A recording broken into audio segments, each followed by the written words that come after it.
প্রথম যখন দেখা করলাম রে হামান, হামান তোমার সঙ্গে আমার বন্ধুত্ব হয়ে গেল। ও হামান, আমি তোমার বাড়ি যাব। হামান বলছে ঠিক আছে বন্ধু, তুমি আমার বাড়িতে আসো, আমি তোমার সঙ্গে যোগাযোগ করে তোমার সঙ্গে একটা রাত থাকার জন্য চেষ্টা করব। কথা মতো হামানের বাড়ি চলে আসলাম। ঠিক এরকম ইতিহাস হয়ে গেল দাদা। আমরা আসাম থেকে বেঙ্গলে চলে আসলাম, আসামের মাগই শেষ হয়ে গেল। বেঙ্গলে আসে 2টা গাড়ি লুট হওয়ার কথা ছিল, এখন পর্যন্ত একটা গাড়িও লুট করতে পারলাম না।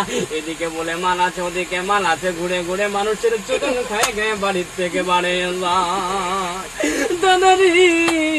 বিজনেস করা এত সহজ নয়। মালিককে ফোন করিয়ে বলে আব্বা 2 গাড়ি লুটিং হবে, কিন্তু না